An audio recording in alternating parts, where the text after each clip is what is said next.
Ceci est un livre audio autogénéré par Google. Un pluralisme historique en psychanalyse. Dans le domaine de la psychologie des profondeurs, Ellenberger 1976-2001, 522, nous rencontrons une situation qu'on pourrait définir comme un pluralisme théorique, clinique et technique, pour reprendre la désignation que Wallerstein avait originairement réservée à la conjoncture historique de la psychanalyse de matrice freudienne, Wallerstein 1988-5. Lorsque l'on observe ces disciplines qui posent l'inconscient au centre de leur pratique, on rencontre une myriade de théories, de psychothérapie, de thèses, d'écoles, d'institutions, d'auteurs et de pratiquants indépendants qui parfois même ne se reconnaissent dans aucune des orientations historiques existantes. Il s'agit, pour le dire autrement, d'un pluralisme de disciplines psychologiques nées à l'époque de Freud ou à partir de lui, et qui, à un certain moment de leur développement, ont posé au centre de leur théorie un concept d'inconscient plus ou moins proche de celui du médecin viennois. Affirmer l'existence de l'inconscient signifie affirmer l'existence d'un savoir psychique qui concerne chaque sujet humain, qui n'est pas directement accessible mais qui cependant se manifeste dans la vie singulière, et dont les mécanismes et l'existence sont considérés comme pouvant expliquer certains événements de la vie psychique actuelle de l'individu. Ce sera alors sur la forme de ce savoir et ses contenus, sur ses modalités de manifestation et d'apparition, sur les techniques thérapeutiques, sur les buts de la thérapie, sur les interactions psychiatriques et cliniques que ces disciplines s'éloigneront plus ou moins l'une de l'autre selon des degrés qualitatifs et quantitatifs variables. Ainsi, ce pluralisme ne regarde pas seulement la psychanalyse freudienne, comme Wallerstein le souligna en 1988 à 1989, mais toutes ces disciplines qui se réfèrent à la pensée d'un fondateur premier, qui se développent autour d'un concept de l'inconscient originairement formalisé par Freud et qui peuvent être subsumés sous la désignation de psychologie des profondeurs. Ce pluralisme foisonnant peut toutefois s'ordonner selon trois ensembles principaux, à des niveaux différents. Il y a d'abord les différentes théories qui partagent avec la psychanalyse un objet qu'elle désigne par le terme d'inconscient. Freud et Jung en sont les représentants majeurs, et dont l'histoire du mouvement psychanalytique témoigne des ruptures et des excommunications. Il y a ensuite différentes théories de l'inconscient au sein de ce qu'on appelle proprement psychanalyse et dont la situation contemporaine illustre toute l'hétérogénéité. Ego Psychology, Klein-Bion, Winnicott, Lacan, Hartmann, Rappaport, Coët, Mahler et Schaffer pour citer les plus connus. Il y a enfin différentes façons d'être freudien stricto sensu, différentes façons de lire Freud et de pratiquer sa psychanalyse, à savoir a different analytic voice, qui caractérise par exemple les freudiens français et les différencie des freudiens anglais, Wallerstein 1988-8. Wallerstein définit le deuxième type de pluralisme, interne à la psychanalyse, de façon très précise à l'occasion du 35e Congrès international de l'IPA à Montréal, en 1987. Such a topic, I think, is the one I have selected today, that of increasing psychoanalytic diversity, or pluralism as we have come to call it, a pluralism of theoretical perspective, of linguistic and thought convention, of distinctive regional, cultural and language emphase. 5. Une fois constatée la situation historique, surgit naturellement la question de ce qui fait unité et qui peut malgré leur diversité actuelle tenir ensemble les psychanalyses. Qu'est-ce qui fait la psychanalyse ? Vu que la psychanalyse today consiste of multiple and divergent theories of mental functioning, of development, of pathogenesis, of treatment and of cure. 11. Production exclusive du génie freudien, édifice unitaire incapable d'accueillir des remaniements théoriques, la psychanalyse fut pour Freud, selon notre auteur, à la fois science, profession et mouvement. Les déviations d'Adler, de Steckel et de Jung, et ensuite de Ferenczi et de Rank, abandonner les piliers sur lesquels repose l'édifice, les concepts d'inconscient, de refoulement, de résistance et de transfert. Néanmoins, il est clair aujourd'hui que si à l'époque de Freud les nouveautés que ces dissidents apportaient étaient inacceptables, depuis Freud, comme Wallerstein le souligne, des conceptions adlériennes et jungiennes ont été accueillies et intégrées dans la psychanalyse, Adler chez Hartmann et Jung chez Erikson, et que les Jungiens, par exemple, ont recommencé à s'appeler eux-mêmes psychanalystes et ont abandonné la désignation jungienne de psychologie analytique. C'est cependant avec M. Klein que, selon notre auteur, La psychanalyse expérimente à proprement parler, The First Major New Theoretical Direction Within Psychoanalysis. 6.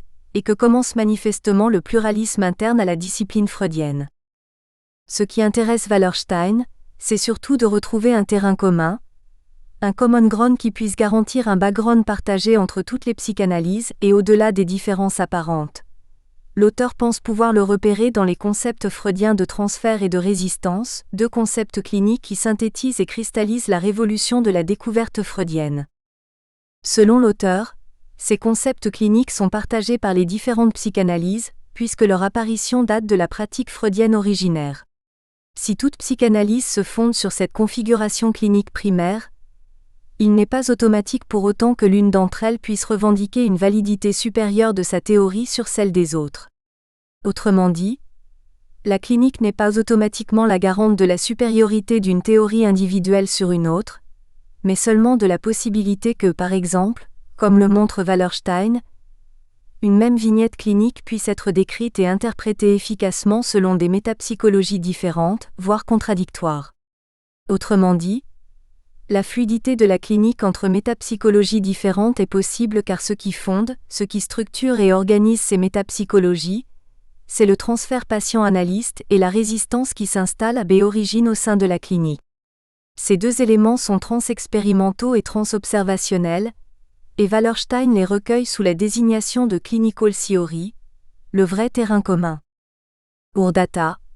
And their interpretations at carries real meaning is embedded in our clinical theory, the theory of transference and resistance, of conflict and defense, i.e., the original fundamental elements of Freud's 1914 definition of psychoanalysis. 15.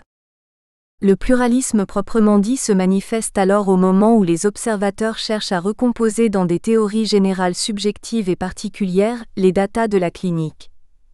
À ce moment-là, ils produisent des métaphores, à savoir toute la série de métapsychologie et de psychanalyse dont l'histoire nous offre le spectacle. Pour Wallerstein, métaphore signifie construction d'une théorie générale faite pour donner sens, cohérence et complétude à la clinique, à la compréhension psychologique et aussi à toute intervention psychanalytique, métaphore, justement, mais toujours pas théorie scientifique. Car un élément de foi, faith, subjective y demeure et le processus scientifique de leur démonstration empirique n'est toujours pas inauguré. 17. My current vision of psychoanalysis then is of a unitary clinical theory that is empirically testable, and of a pluralistic general theory, the explanatory symbols, i.e., the metaphor, which embody our intellectual commitments and value and to which we differentially adhere. 17. En 1990, Wallerstein revient sur la même question dans Psychoanalysis, The Common Ground. Ici l'auteur répète que chaque métapsychologie psychanalytique voudrait expliquer de façon complète et exhaustive la totalité des phénomènes rencontrés dans la clinique, et que le choix d'une théorie plutôt que d'une autre dépend principalement de facteurs idéologiques, affectifs et intellectuels. Bien que les différentes théories ne soient pas entièrement équivalentes ni non plus complètement interchangeables, bien que leur capacité à expliquer ne soit pas la même, aucune théorie ne peut revendiquer à ce moment de l'histoire et de l'évolution de la psychanalyse une supériorité quelconque sur les autres, car elles restent toutes scientifiquement untestables. Wallerstein 1990-5, et elles n'ont toujours pas dépassé l'état de métaphore. Il n'existe donc pas une garantie logique ou empirique pour soutenir la supériorité d'une théorie sur une autre. S'il est nécessaire alors de repérer un common ground, on le trouvera dans ce que l'auteur nomme ici clinical enterprise, 7, c'est-à-dire, une fois de plus, dans la pratique clinique quotidienne. Que reste-t-il du rapport entre les théories et la clinique ? À quel point l'adhésion à différentes théories grève-t-elle la compréhension, la méthode et le travail clinique ? 10. Selon Sandler, cité dans l'article de Wallerstein, 12, les concepts théoriques sont élastiques et ils peuvent s'étendre afin de pouvoir inclure de nouvelles idées et interprétations de la clinique au fur et à mesure que l'on accumule de l'expérience. Ainsi, dans les idées de Sandler, Wallerstein trouve une confirmation ultérieure à la situation épistémologique dans laquelle verse la psychanalyse et qu'il définit comme loose coupling between theory and practice. 12. La théorie ne peut donc pas limiter l'expérience clinique et si elle le fait, c'est jusqu'à un certain point, car c'est plutôt la théorie qui s'adapte à la clinique et non l'inverse. Our Clinical Intervention Reflect a Shared Clinical Analytic Method, 11. Les différentes métapsychologies historiques dans le champ analytique, ce qu'auparavant il avait appelé métaphores, peuvent expliquer les expériences cliniques parce qu'elles ne sont pas, en dernière analyse, liées de façon directe et univoque aux données de la clinique. Autrement dit, la théorie telle qu'elle va être formulée ne dépend pas de façon directe et univoque de l'expérience clinique originaire, mais elle se manifeste dans un deuxième temps en tant que réflexion individuelle et personnelle de L'. Observateur sur une expérience clinique originaire désormais inaccessible.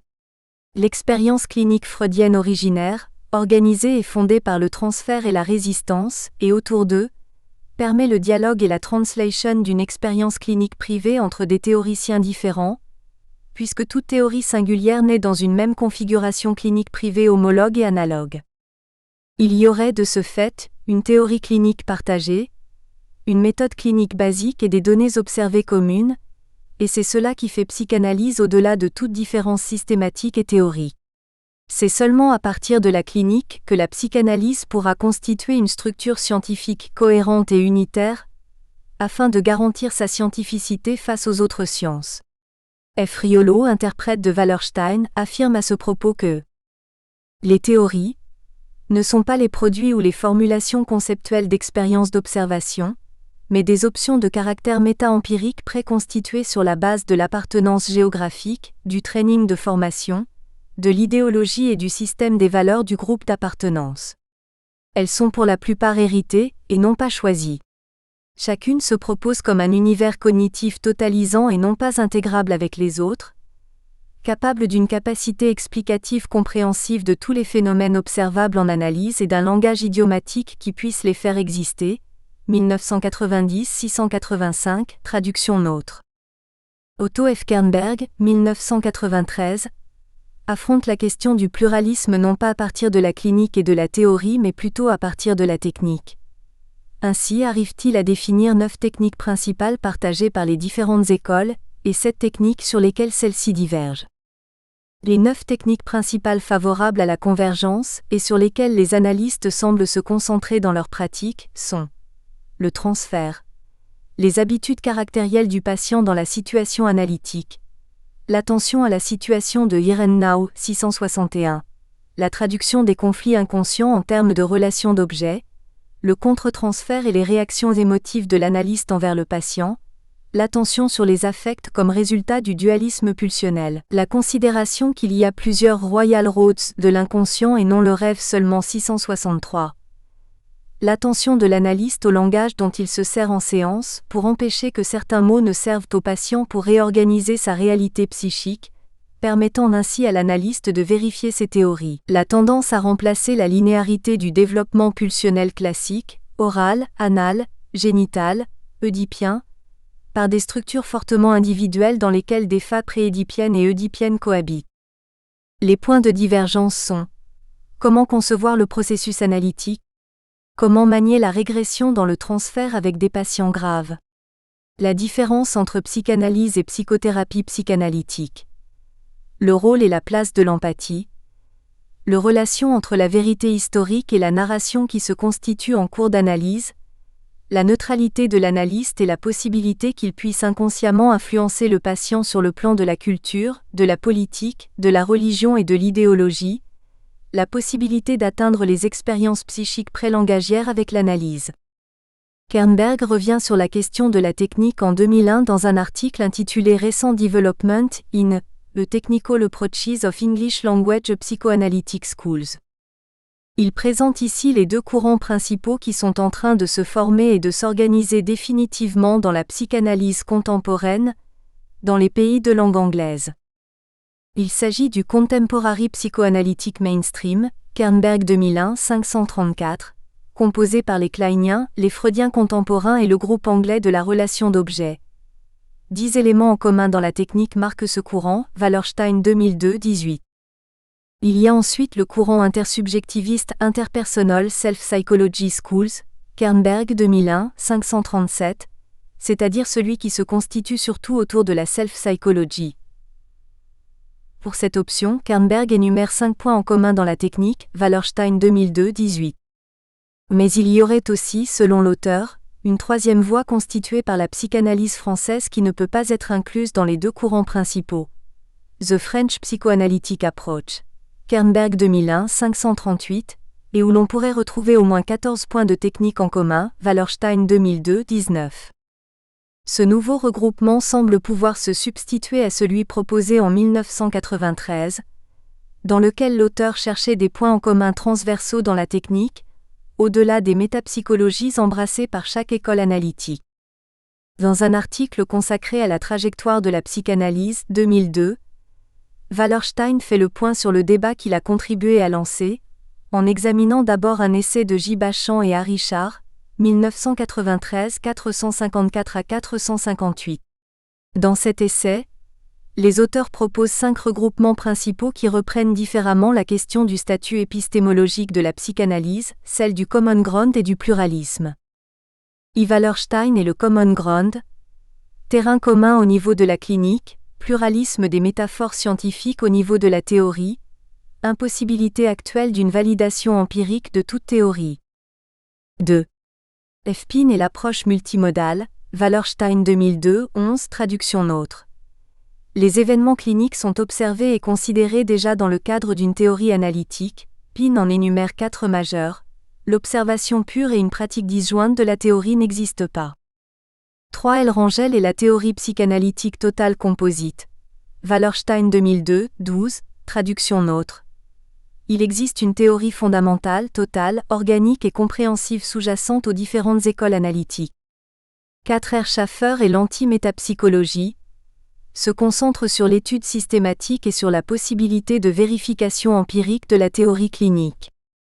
V.S. Mitchell et d'autres, selon qu'il n'y a que 2 théories possibles, celle des pulsions ou celle des relations d'objets. Mais ce qui est le plus intéressant dans cette contribution, c'est que Wallerstein, après plus de 10 ans de débat sur le pluralisme et sur le common ground, annonce dans cet article l'existence de certains signaux toujours plutôt discrets, Wallerstein 2002, 13, traduction nôtre, qui semblent néanmoins pronostiquer la possibilité d'une future réunification au niveau de la clinique et de la théorie. Les travaux de R. White, J. Sandler et O. Kernberg sont les témoins de ce nouveau mouvement qui s'oriente vers une progressive intégration et unification de la psychanalyse sur des points de contact et sur un nouveau common ground. R. White montre qu'il existe aujourd'hui de nombreuses convergences entre les 2 écoles américaines majeures. Il s'agit de l'école freudienne et de l'école dite interpersonnelle. Selon l'auteur, bien que pendant presque 70 ans ces 2 traditions aient vécu aux USA sans aucun échange ni aucune relation, elles semblent aujourd'hui être tellement transformées qu'on pourrait même les considérer comme superposables. Les points majeurs de contact qui, provenant de la théorie interpersonnelle, ont fécondé la théorie classique freudienne seraient l'attention à la qualité intersubjective et interrelationnelle de l'échange analytique, l'importance de la subjectivité de l'analyste en tant que facteur fondamental dans la maîtrise du transfert-contre-transfert et la modification de la posture de l'analyste qui n'est plus un observateur objectif externe. J. Sandler est celui qui a été capable de faire vivre ensemble les 3 courants psychanalytiques anglais. Le courant proprement freudien, le kleinien et celui de la relation d'objet constituée autour de Dewey Winnicott. Le mérite majeur de Sandler est d'avoir soumis à vérification expérimentale et analytique les concepts psychanalytiques les plus utilisés par toutes les écoles, afin d'en donner une définition unitaire, claire, pratique et efficace, Wallerstein 2002, 26. Le travail de Sandler a aussi permis de trouver des zones de convergence et de rapprochement entre une théorie exclusivement pulsionnelle du psychisme et celle exclusivement basée sur la relation d'objet. Ce travail d'intégration entre ces 2 perspectives a été développé par Kernberg, qui a proposé à la communauté psychanalytique le concept de relation d'objet intériorisée, 27, traduction nôtre. En opposition avec Wallerstein, A. Green affirme que la recherche d'un common ground a d'abord été apolitical act, visant à chercher l'unité des membres faisant partie d'une seule et même association internationale. Wallerstein a agi comme un good father atteint to reduce difference of opinion between his children, when each has adopted different political viewpoints. Green 2005, 627. Selon Green, On ne peut pas chercher un common ground ou en parler sans l'avoir préalablement fondé méthodologiquement, fondation qui n'a toujours pas été accomplie rigoureusement et scientifiquement au-delà de simples comparaisons d'interprétation. Il est nécessaire de fonder le common ground sur la clinique, en tant que domaine où les théories et les techniques reçoivent leur validité, afin que le matériau clinique permette de montrer les affinités entre théories différentes. L'observation historique de Green se révèle ainsi beaucoup plus pessimiste que le projet de Wallerstein. Les psychanalystes et leurs écoles se montrent rarement ouverts à une confrontation avec des perspectives différentes de celles qu'ils ont épousées. Plus encore,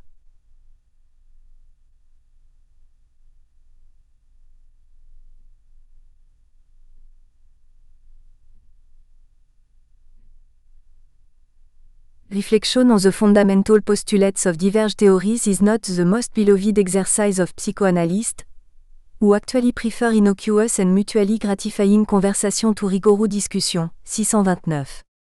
C'est pour toutes ces raisons que Green doute fortement de l'existence d'un common ground, et le pluralisme semble ainsi se constituer comme le symptôme majeur de la crise dans laquelle verse la psychanalyse d'aujourd'hui. En suivant Green, on pourrait aussi bien remplacer ce terme de pluralisme, boss en actual situation and en illusion for pluralism presuppose that between the difference viewpoint assembled there are at least exchanges that give the reasons for the difference, whereas these have never in fact taken place. Ibid, par celui de pluralité car le pluralisme présuppose un dialogue qui, selon l'auteur, n'existe pas au sein de la psychanalyse. Les psychanalystes ne font pas communauté de pensée, ils ne se parlent pas, ils restent isolés et ils ne maîtrisent qu'une langue, celle de la théorie qu'ils adoptent.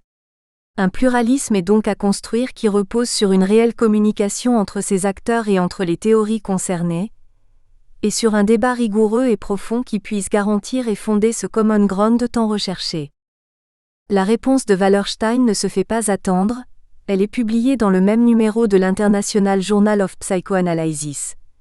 Ce qui manque pour résoudre ce pluralisme, comme il l'appelle encore, est justement The Necessary Empirical Research. Ce sur quoi tout édifice psychanalytique doit se construire, Wallerstein 2005, 637. Sur ce point spécifique, Wallerstein souligne sa complète concordance avec Green. Toute discipline qui veut se considérer comme scientifique, doit justifier ses prétentions et ne pas célébrer comme un fait positif l'hétérogénéité de théories souvent incompatibles et contradictoires en son sein. Seules les recherches empiriques pourraient un jour démontrer l'existence quasi-scientifique d'un terrain commun. Terrain sur lequel une métapsychologie unifiante et générale devra pouvoir être fondée. Dans un article fortement autobiographique, l'auteur lui-même parle d'Odyssey into Psychoanalysis, 2005, 655. R. Bernardi réfléchit sur sa propre formation psychanalytique en Uruguay, rappelant que pour lui le pluralisme a été le point de départ, et non pas l'aboutissement, puisqu'il s'est formé dans un climat influencé par les théories de M. Klein, Winnicott, Bion et Lacan, passé par l'Argentine avant de se répandre en Amérique latine. Cela lui permet de reconnaître et d'affirmer l'utilité pratique d'un pluralisme théorique, clinique et technique qui peut s'adapter, chez un seul et même analyste, aux exigences de différents patients. Ainsi, le pluralisme est-il dans l'intérêt du patient 659 quand il est choisi et mis en acte de façon critique.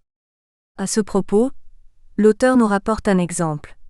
Bien que sa formation ait été basée à l'origine sur l'enseignement de M. Klein, la lecture occasionnelle d'un texte de Coët lui a permis des intuitions dans les interprétations des rêves d'un patient dont l'analyse piétinait, interprétations qui firent reprendre le travail analytique, autrement sans issue s'il se basait uniquement sur les travaux kleiniens. En Amérique latine, Bernardi le rappelle, les textes de Freud ont fonctionné comme un médium capable de faire parler et communiquer les analystes de différentes écoles, comme un shared language 660, sauf que d'autres circonstances, la géographie de l'Amérique latine, l'histoire des dictatures, les modalités par lesquelles la psychanalyse était arrivée là-bas, portèrent l'Uruguay et l'apostrophe Amérique latine, par une fantaisie inconsciente, à idéaliser leur affiliation théorique et doctrinale aux grandes figures de la psychanalyse, Klein, Winnicott, Bion et Lacan. Bernardi se demande alors quel était le sens inconscient de ces théories et de la prédilection de l'Amérique latine pour elles, et il répond en reconnaissant le sens politique du pluralisme latino-américain, pluralisme garanti davantage par une communauté de vie politique pacifique que par une intégration scientifique. Le jugement final de Bernardi est quand même très positif. Le pluralisme est un état fécond de possibilités de réflexion, de stimulation nouvelle pour la recherche, de capacité à s'adapter efficacement à des patients différents. Cette fécondité doit néanmoins être toujours garantie dans et par la recherche, feedback, dans et par les débats, dans et par les vérifications expérimentales et empiriques afin d'éloigner les fantaisies inconscientes qui en feraient un roman familial collectif de Amérique latine, où les analystes discutent directement avec les grandes figures du passé. Comment pouvons-nous expliquer cette situation historique contemporaine, qui voit une multiplication des théories et des pratiques autour de l'objet inconscient? Quelle est son origine? À quel moment de l'histoire de Freud et de la psychanalyse apparaît-elle? Freud en est sûrement le responsable, si nous pouvons nous exprimer en ces termes car par ses excommunications, d'abord celle d'Adler et puis celle de Jung, il a reconnu que des théories différentes de l'inconscient pouvaient être données.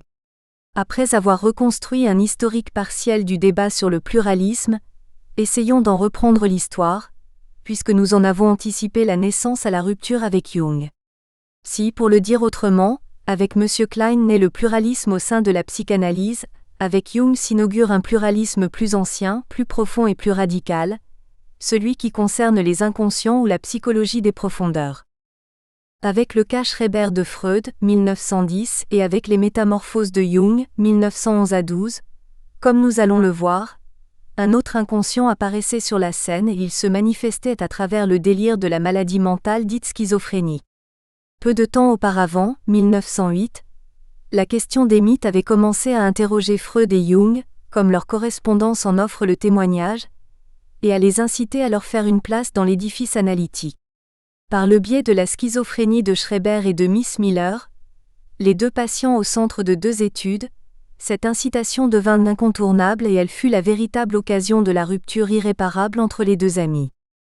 À ce moment fondamental pour l'histoire de la psychanalyse et pour celle du mouvement psychanalytique, Freud et Jung s'interrogeaient, dans un échange intellectuel et affectif étroit et profond, sur la libido et sur sa connotation exclusivement sexuelle. Ils essayaient de répondre aux insistances phénoménologiques de cette psychose grave, la schizophrénie, et de la penser à partir de la théorie de l'inconscient, tout en reconnaissant les limites du dispositif clinique, théorique et technique dont ils disposaient. Ils tentaient en même temps et comme nous le remarquions, sûrement à partir de certains intérêts et inclinations personnelles, de circonscrire et de garantir une place scientifique au mythe et à la mythologie au sein de la psychanalyse.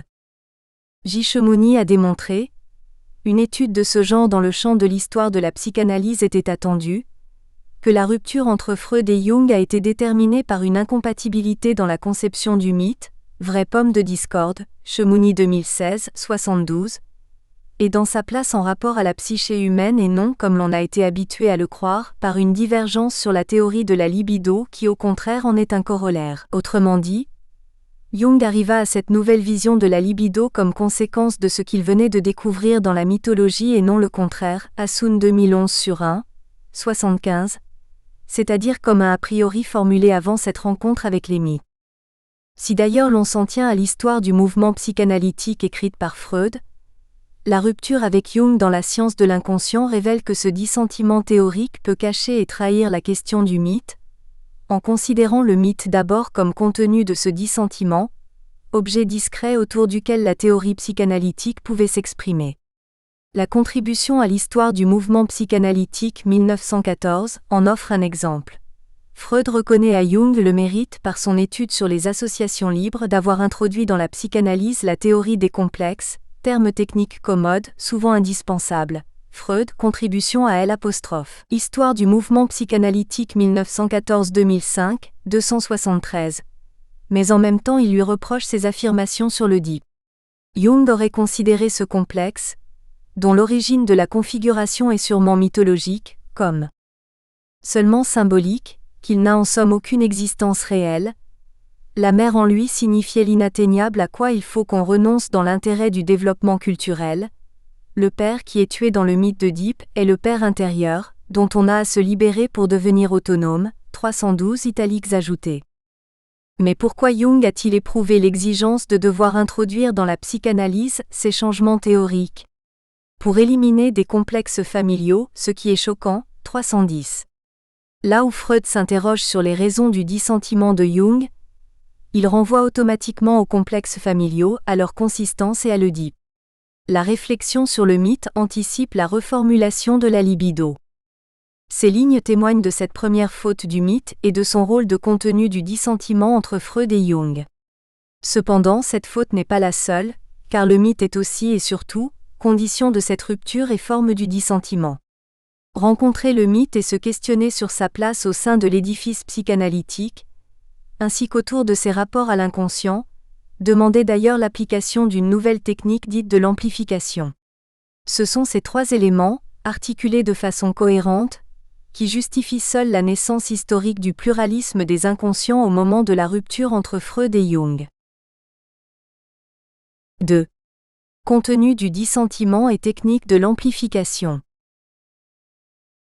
Les mythes, la schizophrénie et la libido.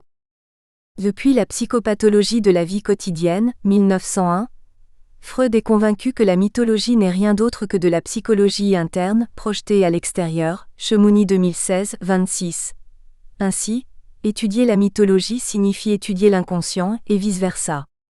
Avec Abraham, Rank, Jones et Reck, les travaux sur l'application et l'interprétation psychanalytique des mythes et des mythologies se multiplient et se consolident, avec la plus complète admiration et approbation de Freud. Ces travaux montrent, en toute dernière analyse, que le mythe se prête électivement à être l'objet le plus riche de possibilités de confirmation pour la psychanalyse dite appliquée.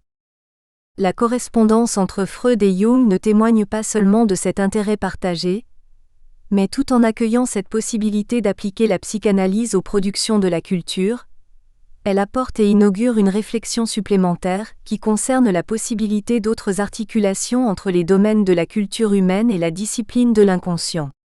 C'est la thèse que défend J. Chemouni dans son Savoir ou Révélation. La mythologie entre Freud et Jung 2016. L'auteur montre combien et comment la correspondance et la figuration historique manifeste et privilégiée du croisement et de l'articulation de relations personnelles, du contact entre la mythologie et l'inconscient et aussi d'interrogations métaphysiques fondamentales. Ce n'est qu'au sein de ce réseau complexe que nous pouvons et devons placer l'événement final de la rupture. D'abord, par la rencontre-collision avec Jung, Freud est prié voire obligé d'élaborer et clarifier ses théorisations. Si en général nous pouvons affirmer que dans tous les cas cités plus haut, Abraham, Rank, Jones et Reck, la mythologie joue un rôle de lieu de rencontre, avec Jung elle s'avère quelque chose de plus profond et qui touche Freud personnellement. Aucun autre disciple que Jung n'a autant conduit Freud à penser, et n'a suscité en lui un mouvement créateur aussi important. La richesse de leur échange épistolaire ne réside pas tant dans les aspects positifs sur lesquels le maître et l'élève se rejoignent, mais dans ce qui fait obstacle à leur entendement mutuel. Chemouni 2016, 44. Dès le départ, par l'échange épistolaire mais fort peu de rencontres personnelles, Jung force Freud à reconsidérer systématiquement son édifice. Dès le départ, la mythologie débouche sur cette reconsidération et apparaît comme un argument dont la place n'est toujours pas définie ni définitive mais qui, néanmoins, se situe au sein du croisement de cette relation à la fois intellectuelle, affective, culturelle, politique, professionnelle et institutionnelle qui est en train de se constituer. Freud, en rencontrant Jung, et par sa rencontre différente de l'objet mythe, nous le verrons par la suite, se trouve devant la nécessité de clarifier et d'élaborer davantage la psychanalyse sous l'impulsion des critiques et des réfutations jungiennes. Totem et tabou, pour introduire le narcissisme et contribution à l'histoire du mouvement psychanalytique, sans considérer toutes les notes ajoutées après 1913, témoignent de cet effort contre et ou pour Jung. La confrontation est telle que la rupture ne pouvait pas manquer, rupture qui ne fut pas consommée sur la question de la libido sexualis, mais sur la place du mythe dans la psychanalyse. Une incompatibilité dans la conception du mythe, vraie pomme de discorde, Chemouni 2016, 72, et dans sa place en rapport avec la psyché humaine fut à l'origine de cette rupture. Ce que Chemouni soutient et démontre de façon tout à fait précise et remarquable, c'est que la nouvelle conception de la libido de Jung fut le résultat de ses études sur la mythologie. Autrement dit, Jung arriva à cette nouvelle vision de la libido comme conséquence de ce qu'il venait de découvrir dans la mythologie. Ensuite, la rencontre entre Freud et Jung avec ce troisième qu'était la mythologie faisait aussi ressurgir une interrogation métaphysique fondamentale, comme nous l'indiquions tout à l'heure. Quel est le rapport entre l'âme et la réalité extérieure? La psyché est-elle dans la tête? Chamonix 55. Cette interrogation métaphysique fut tellement profonde que Jung élabora une représentation et une architecture nouvelle du monde psychique, principalement basée sur la mythologie, pour pouvoir y répondre, alors que Freud reproposera dans son Schreber le mécanisme de projection comme fondamental dans la dynamique de la psychose. Ainsi, se confronter avec la mythologie signifiait se questionner implicitement sur le rapport entre la psychanalyse et la réalité extérieure, entre la psychanalyse et l'histoire et entre la psychanalyse et le collectif, donc affronter des questions bien plus larges que celles que la psychanalyse dite appliquée voulait maintenir. Les échanges sur la mythologie commencent en 1908, bien que pour une véritable thématisation de la question il faille attendre 1909. C'est à ce moment-là que la conquête des terres mythologiques s'inaugure. Dans la lettre du 8 novembre 1909, Jung s'excuse auprès de Freud pour son silence d'un mois et se justifie en lui avouant que ses soirées sont désormais consacrées à l'histoire des symboles, c'est-à-dire vers la mythologie et l'archéologie. Freud et Jung 1906 à 1909, 1975, 339, car il est persuadé de retrouver dans ses études la possibilité de fonder phylogénétiquement la théorie des névroses. Freud n'est pas irrité, tout au contraire. Lui-même aimant la mythologie, il ne se sent plus seul dans cet intérêt. Il espère même pouvoir partager avec Jung la découverte du fait que le complexe nucléaire de la mythologie soit le même que celui des névroses, 342. À partir de ce moment, la mythologie et le mythe seront des protagonistes récurrents tout au long de leur correspondance et de leurs rapports intellectuels. Freud dira à Jung, à un moment donné, « Avez-vous remarqué que les théories infantiles de la sexualité sont indispensables pour la compréhension du mythe ?» 360. Jung, peu de temps après, lui répondra « Nous ne résoudrons pas le fond de la névrose et de la psychose sans la mythologie et l'histoire des civilisations. Cela est devenu tout à fait clair pour moi. L'anatomie comparée va avec l'embryologie, et sans celle-là, cette dernière est un jeu de la nature incompris en ses profondeurs. 363. Mais dès le départ, comme Chamonix ne manque pas de le souligner, nous pouvons entrevoir que les deux auteurs adoptent une posture différente par rapport à la place de la mythologie et du mythe dans la psychanalyse. Là où Freud essaye de lire le mythe à la lumière de la théorie psychanalytique construite presque exclusivement sur la clinique des névroses, Jung tente de lire la maladie mentale à la lumière du savoir mythologique, D'abord parce que la distance temporelle et spatiale du mythe permet de le considérer comme une formation inconsciente sédimentée, et que cette distance même favorise l'observation. Ensuite parce qu'au sein des mythes semblent se reproduire et se représenter ces mêmes dynamiques que Jung commence à entrevoir aussi dans la clinique psychiatrique. Au Burgolsli, Jung rencontre en 1906 un patient schizophrénique paranoïde grave qui avait été interné avant 1903. Le jeune homme avait étudié dans une école publique et il avait ensuite travaillé comme employé dans le commerce. À l'âge de 20 ans, il avait été déclaré malade et amené à l'hôpital. Un jour, Jung trouva le patient à côté de la fenêtre, standing at the window, wagging his head and blinking into the sun. Jung 1936-1980, para 105. Le patient invita Jung à faire la même chose puisqu'ainsi lui aussi pourrait voir quelque chose de particulier. Le médecin demanda alors au patient de décrire le phénomène et le patient, surpris de cette question, lui répondit « Surely you see the sun spinus when I move my head to and from it moves too, and that is where the wind comes from ». Para 105. Jung n'avait à cette époque-là aucune connaissance dans le domaine de la mythologie et des religions comparées. 4 ans après seulement, en 1910, il commença à lire un texte du philologue Albrecht Dieterich dans lequel il paraît vraisemblable qu'il ait retrouvé un document qui pouvait donner une explication et un sens à l'hallucination du patient. Le texte de Dieterich examinait un papyrus grec provenant d'Alexandrie, qui contenait certaines incantations mitriaques. Respirez des rayons, tirez 3 fois plus fort que vous le pouvez et vous vous sentirez élevé et marcherez vers le haut, et vous semblerez être au milieu de la région aérienne. Le chemin des dieux visibles apparaîtra à travers le disque du soleil, qui est Dieu mon Père. De même, le soi-disant tube, l'origine du vent tutélaire. Car vous verrez pendre du disque du Soleil quelque chose qui ressemble à un tube. Mais si l'autre vent devait prévaloir vers les régions de l'Est, vous verrez de la même manière la vision virer dans cette direction. Paragraphe 105, traduction nôtre. Jung commente ainsi le cas du patient. Le malade, comme un savant initié qui s'adresse à son disciple, l'avait invité à regarder vers le soleil pour le faire participer à sa sublime vision. De même, quand le malade secouait la tête, le phallus solaire accompagnait ses mouvements. Jung fut vivement troublé par la similitude entre les deux schémas narratifs. Il était clair que le patient n'avait pas pu lire ce texte de Dieterich puisqu'il était déjà interné en 1903, date de la première édition. Quant à la deuxième édition, celle de 1910 à laquelle se réfère Jung, elle lui était inaccessible puisque le malade se trouvait déjà dans l'impossibilité de la repérer et de la lire.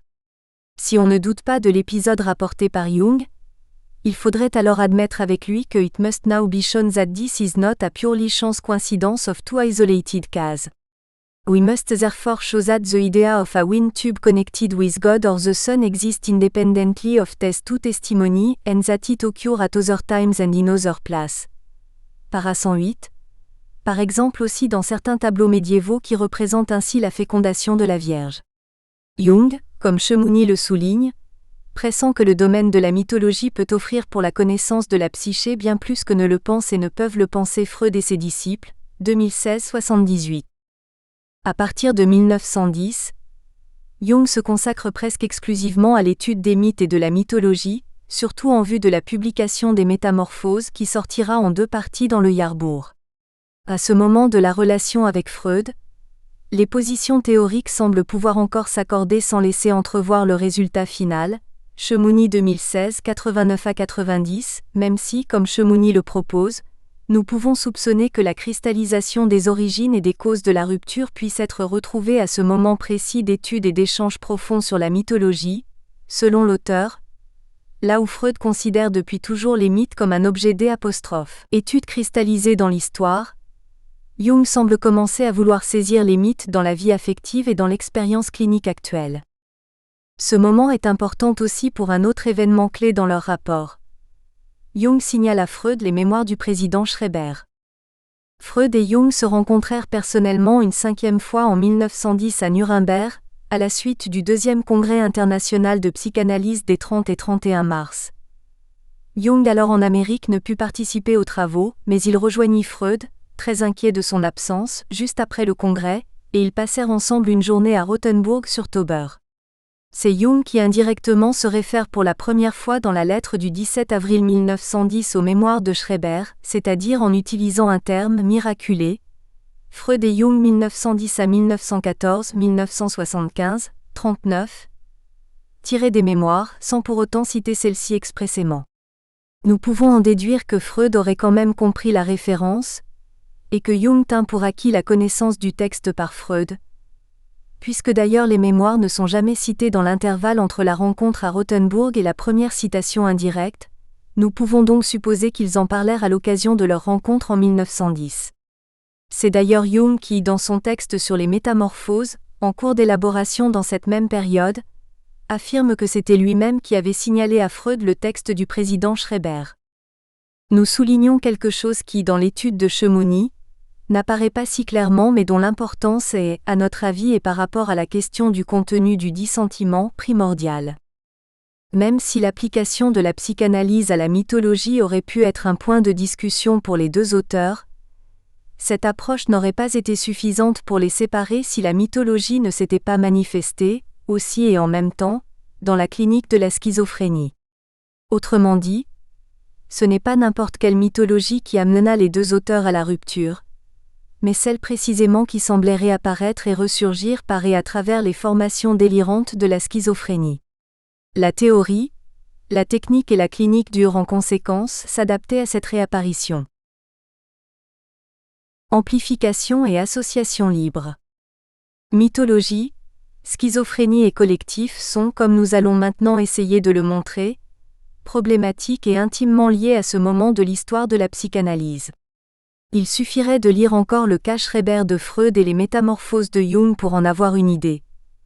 Les deux textes sont des œuvres écrites à partir des récits de deux schizophrènes. Les deux auteurs se confrontent à la causalité psychique de la schizophrénie, évidemment selon des degrés différents. Tous deux essayent différemment de déchiffrer, comprendre et interpréter les formations délirantes, mais toujours dans la conviction que l'inconscient y joue un rôle central. Or, et notamment par rapport à ce dernier élément, comment faire pour récupérer cet inconscient si ni la technique des associations libres, ni encore moins celle de l'interprétation des rêves, ne peuvent être mises au travail, vu que les patients ne sont pas interpellés personnellement. L'amplification de Jung venait au secours de cette impasse. Jung l'avait introduite pour lire les formations inconscientes d'une femme en phase prédélirante, Miss Miller, en les prenant comme matériel principal pour tester les ressources que la connaissance mythologique pouvait receler. Ces fantaisies, aux yeux de Jung, se prêtaient à un traitement par amplification, méthode selon lui complémentaire de la méthode freudienne des associations libres. Si dans cette dernière, le patient, allongé sur le divan de l'analyste, parle au fil des pensées qui surgissent dans son esprit, dans l'amplification, ses fantaisies et ses pensées sont mises en relation et comparées avec des matériaux semblables issus des produits des cultures humaines. Si la seconde plonge dans la psyché inconsciente individuelle et ainsi dans la biographie psychique du patient, la première avance par un mouvement de clarification, de généralisation et de rapprochement d'un concept plus ou moins général, Jung 1946, 1991, 126, et une image inconsciente produite par un patient est insérée dans l'histoire comparée des symboles. Jung 1958, 1961, 90. Amplification signifie ainsi mise en résonance des items analogues dans des cultures et des temps différents. Sa direction ne va pas vers le profond latent et refoulé, comme pour Freud, mais plutôt vers l'extension temporelle, spatiale, actuelle, historique et collective. Idée reprise dans le texte dédié à l'alchimie. La méthode de l'alchimie, psychologiquement parlant, est celle de l'amplification illimitée. L'amplificatio convient toujours lorsqu'on a affaire à une expérience obscure, qui est si vaguement ébauchée qu'elle doit être amplifiée et élargie, afin d'être comprise. C'est pourquoi en psychologie complexe, nous avons également recours à l'amplification dans l'interprétation des rêves, car le rêve est une allusion trop ténue pour être comprise et qui doit être, par conséquent, enrichie par le matériel associatif et analogique, et amplifiée jusqu'au point d'intelligibilité. Jung 1952, 1970, 373. Les productions inconscientes de Miss Miller semblaient offrir à Jung la possibilité d'une amplification très vaste qui touchait les mythes de cultures et de peuples parfois lointains et hétérogènes. Pour ces productions, la conception de la libido freudienne paraissait à Jung extrêmement limitée, trop étroite et restreinte, et incapable d'en rendre raison. Une libido sexualiste ne pouvait pas justifier ces productions à caractère mythico-religieux ni en être à l'origine, le sexuel parfois n'y apparaissant même pas. Il était donc nécessaire, logiquement, d'introduire une libido plus générale, dont la conceptualisation aurait finalement permis de justifier ces formations inconscientes. Il n'était plus possible, par conséquent, de conserver la conception de la libido dans sa conformation freudienne exclusivement sexuelle. Elle commençait plutôt à se présenter comme un véritable X, une pure hypothèse, une image, quelque chose d'aussi insaisissable que l'énergie du monde physique. Chamouni 2016, 113.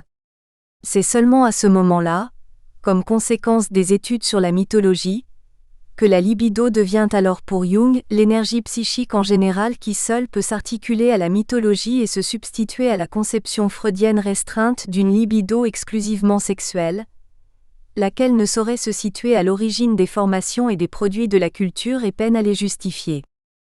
Comme le résume Chamouni. Combien la mythologie ouvre la voie à une compréhension nouvelle de la libido. Libido et mythologie s'avèrent indissociablement liés. Le concept d'énergie que Jung veut promouvoir en remplacement de celui de libido est motivé pour une part essentielle par son exploration du domaine de la mythologie.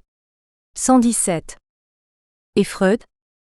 La grande question irrésolue de l'analyse freudienne des mémoires concernait la compréhension et l'interprétation des idées délirantes singulières. Non pas donc, le système du délire et la structure de la paranoïa, pour lesquels Freud avait donné une explication conclusive auparavant, Prado de Oliveira 1997, 10, mais plutôt les miracles singuliers de Schreber.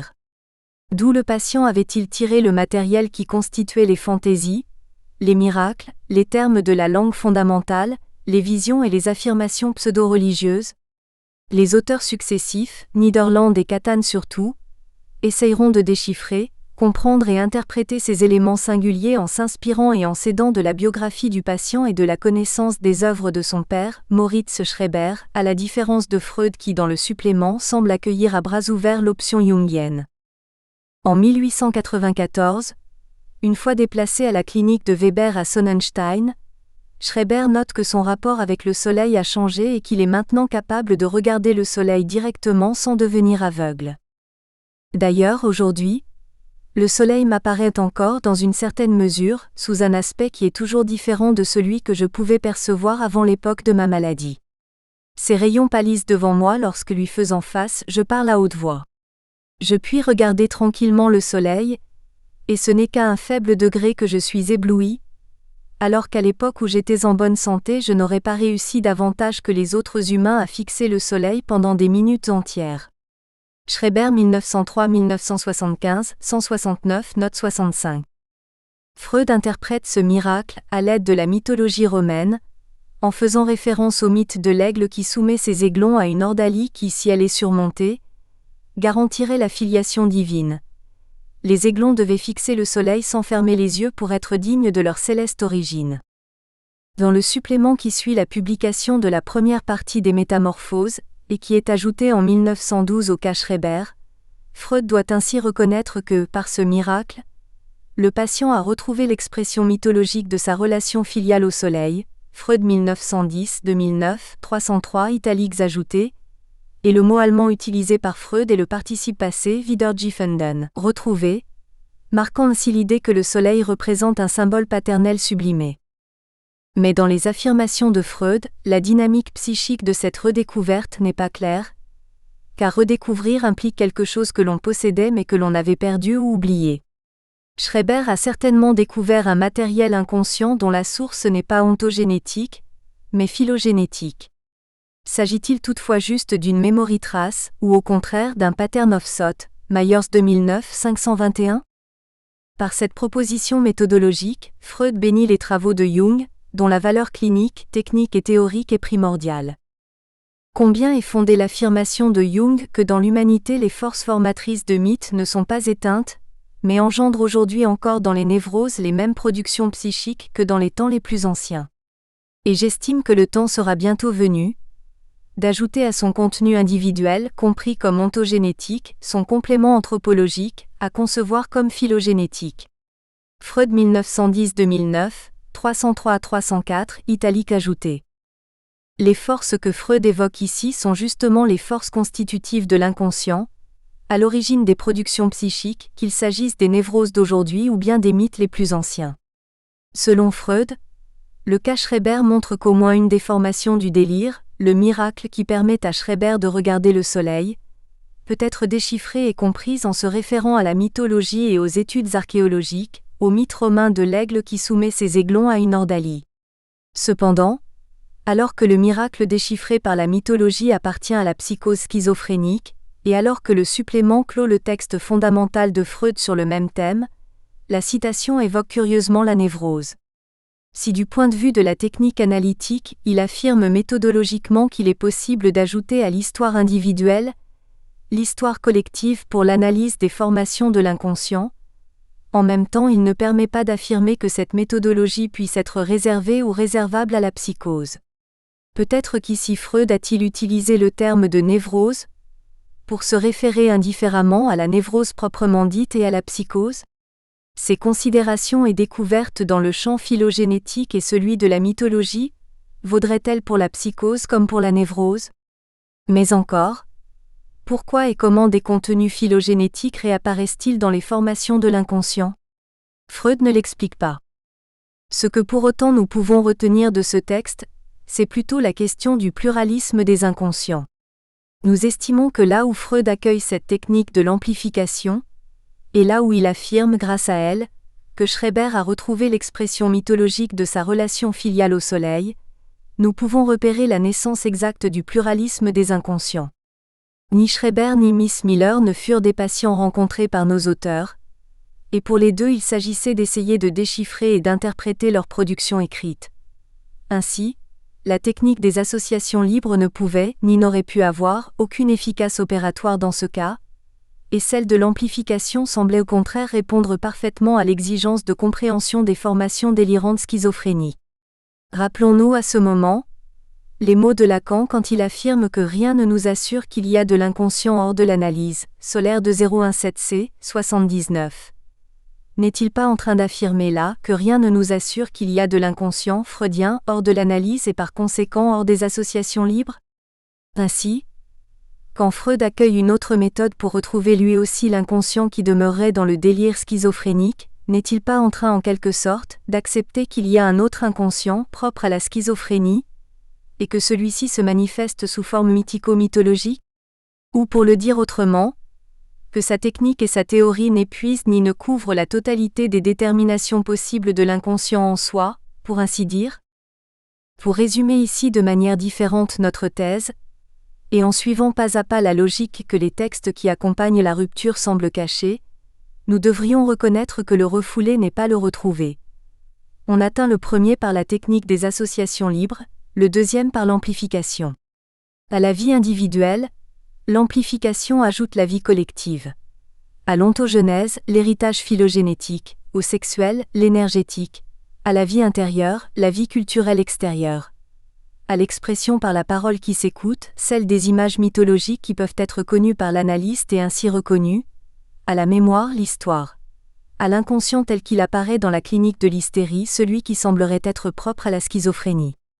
Il est extrêmement intéressant de noter que Jung dans la schizophrénie, texte qui date de 1958, semble réaffirmer et reconfirmer la position freudienne.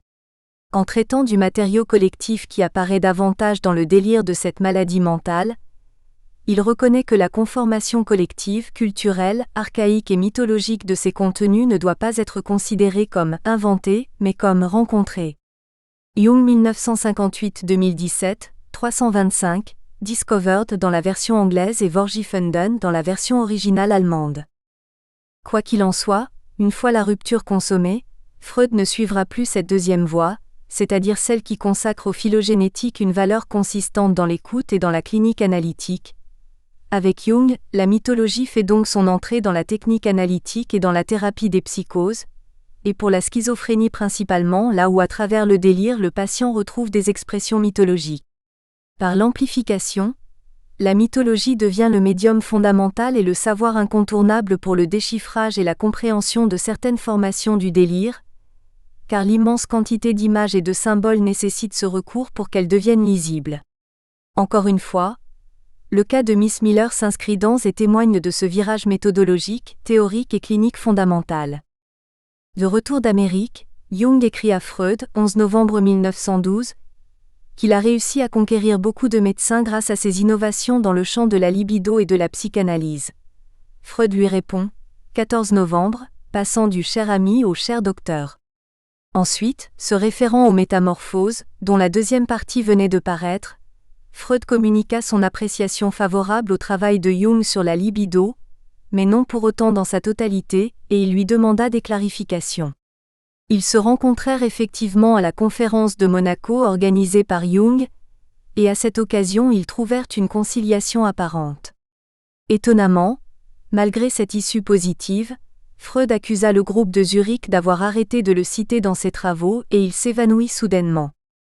Selon Chemouni, la publication 1912 de la seconde partie des Métamorphoses confirme le rejet du concept jungien de libido et hisse la mythologie au rang paradigmatique de savoir sur l'inconscient, 2016 123. Après la publication de cette deuxième partie, Freud écrit à Jones qu'il serait même capable de lui signaler le point exact dans le texte où Jung s'égare et franchit le pas infranchissable de l'orthodoxie, page 174. C'est-à-dire là où Jung modifiait et reformulait la conception de la libido. Chemouni rappelle que Jung, dans cette page, critique sévèrement la conception freudienne de la démence précoce, à laquelle appartient la démence paranoïde, basée sur l'idée que la perte de la réalité qui s'y manifeste ne résulte pas d'un désinvestissement libidinal, Chemouni 2016 124. Cela convoque directement le mécanisme de projection qui pour Freud était à l'origine du phénomène psychotique proprement dit, et qui n'était pas présent dans la névrose. De ce mécanisme de projection il avait fait l'axe porteur pour l'explication de la psychose de Schreber. Or, parler de projection signifie de fait s'interroger encore une fois, mais différemment sur le rapport entre la psyché et la réalité extérieure, interrogation que Chemouni avait posée comme fondatrice des questionnements sur la mythologie et comme la seule pouvant amener à la rupture. Et l'auteur rappelle que les positions de Freud et de Jung, bien que se référant toujours à la mythologie, à la libido et à la schizophrénie, se cristallisent à l'opposé pour répondre à cette même interrogation fondatrice. Si pour Freud ce qui est aboli à l'intérieur fait retour du dehors, pour Jung cela fait tout de même retour de l'intérieur grâce aux représentations mythologiques, qui appartiennent, ajoutons-nous, à ce qui sera formalisé comme l'hypothèse de l'inconscient collectif, ce qui signifie ne pas établir équivalence entre la psyché inconsciente et le refoulé freudien. Chemouni 2016 131. Ainsi, chez Jung les mythes commencèrent lentement à se dissocier même de l'idée qu'ils ne soient que de la psychologie, interne, projetée, à l'extérieur. 3. Forme du dissentiment, équation personnelle de l'observateur. Jung accomplit un acte public dont à notre connaissance, Freud s'abstient, mais que certains auteurs ne manqueront quand même pas d'approfondir et de questionner. Il interroge sa propre personne pour ce qui regarde la rupture avec Freud. Il nomme l'ensemble de toutes les circonstances subjectives qui l'auraient amené à cela en les subsumant sous l'appellation de mythe personnel, ou équation personnelle de l'observateur. La vie psychique subjective, inconsciente, influence et compromet l'observation et la théorisation dans le domaine de la psychanalyse. Voici la thèse désignée par l'expression équation personnelle de l'observateur ou mythe personnel de Jung. C'est pour cela que l'on estime que l'idéal de l'honnêteté intellectuelle, en psychanalyse, est malheureusement une chimère qui pourrait même, en un certain sens, être un obstacle à la connaissance. D'ailleurs, si la psychanalyse s'occupe d'un sujet chaque fois unique et différent, pourquoi éliminer cette subjectivité de la scène quand il s'agit de celle de l'observateur qui fait théorie ? Ou une deuxième chimère, celle qui prétend formuler des considérations universelles sur l'inconscient. La pluralité réelle des doctrines et des théories sur cet objet tout particulier que depuis Freud on appelle l'inconscient semble être la réfutation la plus palpable contre toute prétention d'universalité. Dans le travail de théorisation de l'inconscient, est-il jamais réellement possible, et d'ailleurs envisageable, d'endiguer son action ? Quelle part d'inconscient y a-t-il dans toute théorie psychanalytique ? Lacan l'avait défini une fois comme un travailleur idéal, Lacan 1973-2001, 518, toujours actif, toujours au travail, jamais en grève, jamais en pause café, infatigable dans son action subliminale et perturbatrice. Il semblerait que l'on soit devant une impasse rédhibitoire qui encore une fois fait obstacle tantôt à toute honnêteté intellectuelle présumée ou demandée, tantôt à toute prétention de scientificité, et donc d'universalité du savoir analytique. Mais dans cette limitation épistémologique même réside, selon Jung, toute la validité et la richesse des sciences psychologiques. Une implication subjective et personnelle de l'observateur qui veut théoriser est incontournable ou autrement dit, quand il s'agit de métapsychologie, au sens du savoir que l'on peut produire sur l'inconscient, une intrication inévitable subsiste entre la psychologie, le psychologue et la psyché, Hillman, figure Del Mito 2014 au 69. Selon la parole de Jung dans Type psychologique. Dans l'élaboration de théories et de concepts scientifiques, le hasard personnel tient une grande place. Il existe une équation personnelle en psychologie, comme en psychophysique. Il faut en psychologie plus qu'ailleurs, prendre en considération ce fait bien connu. L'effet de cette équation personnelle apparaît déjà dans l'observation. On voit ce que l'on est par soi-même, le plus apte à voir. Jung 1921-1993, 12. Remarquons que la critique et les commentateurs soulignent rarement les réflexions épistémologiques de Jung. L'auteur est plutôt évoqué pour les archétypes et pour l'inconscient collectif. On l'accuse de mysticisme, d'être trop compromis avec des pseudosciences comme l'alchimie et l'astrologie. Or, dans ce passage, il nous offre au contraire une considération modeste, presque accommodante, qui le concerne in primi en tant que plongeur de la psyché humaine. Quelques années plus tard, Freud reconnaît lui-même, dans son autoprésentation 1925, que « J'estime pouvoir dire que ma tâche est encore alourdie d'un élément supplémentaire, car j'ai déjà publié à maintes reprises des travaux semblables à celui qui est ici exigé, et il a résulté de la nature de l'objet qu'il y était question de mon rôle personnel plus qu'il n'est habituellement d'usage ou qu'il ne paraît nécessaire. Comme je n'ai pas le droit de me contredire et ne voudrais pas me répéter sans modification, il me faut essayer de trouver à présent un nouveau dosage entre présentation subjective et objective, entre intérêt biographique et historique. » Freud 194a 1992, 55 à 56. À partir de cette considération, il semblerait que soit nécessaire l'introduction d'une nouvelle interprétation de l'inconscient comme fonction de l'observateur, décrire un inconscient en soi, à propos duquel prononcer des affirmations du type « l'inconscient est ceci et cela », perd toute valeur. Il ne restera malheureusement qu'un i inconnu derrière toutes nos théories, un i voilé par ces interférences mêmes qui en interdisent la prise directe. Ce qu'on en pourra dire ne sera que le produit de l'interaction inconscient-observateur, tel qu'avec chaque nouvel observateur sera formé un nouveau produit, et ainsi une nouvelle métapsychologie sur l'inconscient. N'est-ce pas ce que le pluralisme atteste aujourd'hui ? L'inconscient aime à se cacher, pourrait-on dire en paraphrasant un aphorisme d'Héraclite d'Éphèse, Héraclite, Fr 116 = DK, 22b 123, mais en même temps il insiste, il fait irruption, il se manifeste ponctuellement. Quand il s'agit de l'observation de la psyché dans le cabinet de l'analyste, il n'existe pas de pure observation. Il s'agit d'un idéal inaccessible selon Jung, car il faut considérer la présence dans le système des perturbations produites par la psyché de l'observateur. Une équation est par nature quelque chose de complexe et qui engage au moins deux termes mis en relation par une identité. Cette équation personnelle perturbe l'observation et l'observabilité de la psyché inconsciente, ce qu'auparavant on avait désigné par l'inconnu I, soit celle du patient, soit celle de l'observateur. L'enjeu réel de toute théorie psychanalytique serait ainsi de savoir faire travailler ensemble et efficacement au moins cette I et cette équation personnelle dans un système, où I est l'inconscient que l'on cherche à observer et à décrire, et I l'équation personnelle de l'observateur.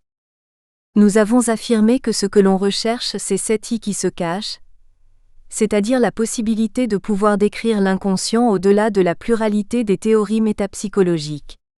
Dans l'équation personnelle de l'observateur, quelque chose de cette I est déjà impliqué en quelque manière.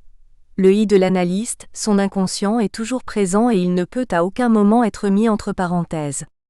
Naturellement, en jeu dans le cabinet, il y a aussi une autre équation personnelle, celle du patient. Ainsi, où Z est l'équation personnelle du patient, I celle de l'analyste, I l'inconscient décrit par la métapsychologie agissant en même temps dans l'équation personnelle de l'analyste et dans celle du patient. Avons-nous épuisé toutes les inconnues du système ? On pourrait se demander à quel point les thèses théoriques de l'analyste, Sparty 2016 761, traduction nôtre, influencent l'écoute, la lecture et l'interprétation analytique de l'inconscient du patient. Quand on considère les thèses de l'analyste, c'est-à-dire tout ce bagage qui s'est formé en grande partie pendant sa formation, on doit relever que celui-ci n'est pas inconscient au sens premier freudien et analytique du mot, puisqu'il n'est pas soumis au refoulement, mais il produit néanmoins des effets qui perturbent l'acte analytique.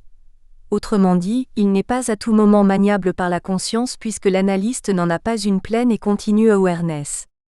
C'est pour cette raison que nous choisissons de désigner ces perturbations par le vocable « passe consciente ». Freud l'avait déjà remarqué dans son article L'inconscient, 1915. La raison de toutes ces difficultés est à chercher en ceci que la conscientialité, le seul caractère des processus psychiques qui nous est immédiatement donné, ne se prête en aucune façon à la différenciation des systèmes. Outre que le conscient n'est pas toujours conscient, mais temporairement est aussi latent. La vérité est que demeure étranger à la conscience, non seulement le psychiquement refoulé, mais aussi une partie d'émotions dominant notre moi, donc l'opposé fonctionnel le plus fort du refoulé. Freud 1915-1988, 232 à 233. Une partie importante du moi est inconsciente. F. Riolo examine de façon tout à fait précise ce deuxième type d'inconscient chez Freud, et qui réapparaît aussi dans l'article Le moi et le ça.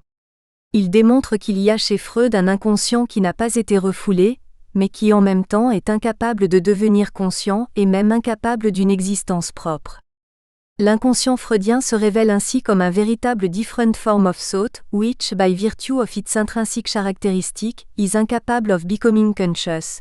2010-14 italiques ajoutés. Bernardi affirme qu'il est possible de différencier les théories apprises par l'analyste de façon conventionnelle, par les études, la formation et les lectures, et celles qui sont déterminées par le transfert, 1992 520-521. Il rappelle aussi que pour Sandler il y a des implicit theories produites par la pensée inconsciente et qui précèdent la formation des théories générales conscientes. Ces théories inconscientes semblent anticiper même les représentations que l'on attend du patient sur le divan, comme si l'analyste arrivait à anticiper la représentation de certaines pensées inconscientes que le patient n'arriverait pas à formuler. Or, selon Bernardi, cela constitue un point névralgique dans la pratique analytique, parce que la vérité du patient semble se montrer inaccessible car limitée par les théories inconscientes de l'analyste. It is not easy at this point to distinguish the patient's representation from those made by the analyst. 521. Il en arrive même à supposer que les théories de l'analyste peuvent être inconsciemment au service de la résistance, dans le sens où elles protégeraient contre la rencontre d'expériences cliniques que la théorie choisie ne serait pas en mesure d'accueillir. 522. Dans le système, ce nouvel élément est représenté par la lettre T, implicit theories de l'analyste. C désigne la conscience. Ce qui donne pour I l'équation personnelle de l'analyste. Y, l'inconscient de l'analyste, C, la conscience de l'analyste, CQ, les implicit theories de l'analyste. Mêmement pour Z, l'équation personnelle du patient, Is, l'inconscient du patient, CZ, la conscience du patient, et I, l'inconscient qu'on essaye d'observer et de décrire. Selon Jung, la perturbation par la subjectivité de l'observateur se remarque davantage juste après la collecte des données. Comme dans un climax, la psyché personnelle intervient de façon directement proportionnelle dans l'exposition, dans l'interprétation et dans l'abstraction du matériel recueilli, et c'est pour cela qu'il en arrive à affirmer « Inutile d'exiger une observation uniquement objective, elle est impossible. On devrait plutôt se montrer satisfait dès qu'elle n'est pas trop subjective. » Jung 1926-1981, 12. En psychologie telle que Jung la conçoit, les interprétations n'auront jamais une valeur universelle, elles ne se référeront qu'aux cas qui seront tour à tour considérés. En même temps, l'attention aux aspects subjectifs troublants, si opportunément évalués dans l'observation comme un constituant incontournable, pourra être un élément absolument avantageux, sinon l'élément le plus avantageux pour l'étude de la psyché. Pour cette raison aussi, il est indispensable que celui qui s'occupe de la psyché ait une claire compréhension de sa propre individualité. 13. Et c'est peut-être même pour cette raison que Jung estime dès 1913 comme indispensable prérequis, Jung 1914, 1989, 260, l'analyse personnelle du thérapeute dite didactique. Il ajoute même que Freud, reconnaissant son importance, accueillit sa demande en matière de formation de l'analyste. Le même concept d'équation personnelle de l'observateur intervient aussi dans un texte plus tardif, concis mais riche en informations conceptuelles claires et systématiques. Il s'agit du texte de 1934, des complexes. Ce qui auparavant avait été défini comme un simple effet perturbant dans la psyché de l'observateur, reçoit ici une dénomination plus précise. Il s'agit du complexe inconscient qui intervient tantôt au niveau de la théorie, tantôt au niveau de la pratique. Les complexes inconscients sont selon Jung les éléments vitaux et naturels de la psyché humaine. Toute psyché crée naturellement des complexes et ils habitent l'inconscient de chaque sujet. Leur importance clinique, leur fonction causale, doit être considérée quand leurs effets énergétiques sur le complexe du moi, Simply a Complex Among Many, Bibb, Cambray et Kirsch 2001-223, sont tellement forts qu'ils vont produire la soi-disant pathologie clinique. Jung est lapidaire sur ce point. Il estime que nous ne pouvons pas revendiquer la validité, même pas la vérité de nos théories, sans avoir préalablement accepté l'étroitesse et la compromission subjective de nos résultats dus à l'action des complexes. Nul savant, si objectif et si dépourvu de préjugés qu'il soit, n'est en état d'en faire abstraction car ils sont inhérents. Ils font partie une fois pour toutes de sa constitution psychique. Celle-ci, dans sa détermination, est a priori une limitation, un préjudice pour chaque individu. Sa constitution, pour un observateur donné, décide sans appel de la conception psychologique qu'il fera sienne. La limitation inéluctable de toute observation psychologique est qu'elle n'est valable que compte tenu de l'équation personnelle de l'observateur. Jung, 1934-1994-195.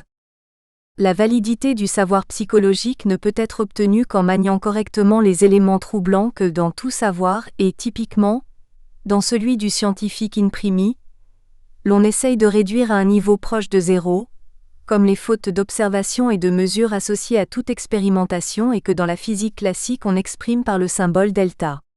En psychanalyse, tout au contraire, plus l'on comprendra et prendra en compte cette équation personnelle et ses éléments inconscients impliqués, plus le savoir ainsi obtenu sera valide pour la construction de la théorie. En 1925, à l'occasion d'un séminaire d'introduction à sa psychologie, Jung revient sur ce concept d'équation personnelle mais de manière un peu différente, et c'est là qu'il fait ce que tout à l'heure nous avons défini comme un acte public. Or il faut bien souligner, grâce surtout à la préface de S. Shamdasani, que ce séminaire a été à plusieurs égards le plus important que Jung ait jamais donné, dans la mesure où il constitue l'unique source directe et la plus fiable, où il parle du développement de ses idées et de sa propre expérience, ce qui a donné naissance à son livre rouge. Jung 1925-2015-9. Autrement dit, ce séminaire est pour lui l'occasion de réfléchir sur sa propre théorie de l'inconscient, pour en faire la généalogie, une théorie de la théorie. Bref, pour s'interroger son critique sur les aspects épistémologiques, ou pour le dire avec le vocabulaire de Jung, pour interroger sa propre équation personnelle. Sauf que dans ce séminaire, ce concept qui datait de type psychologique 1920, change de nom pour être reformulé sous l'appellation de mythe individuel.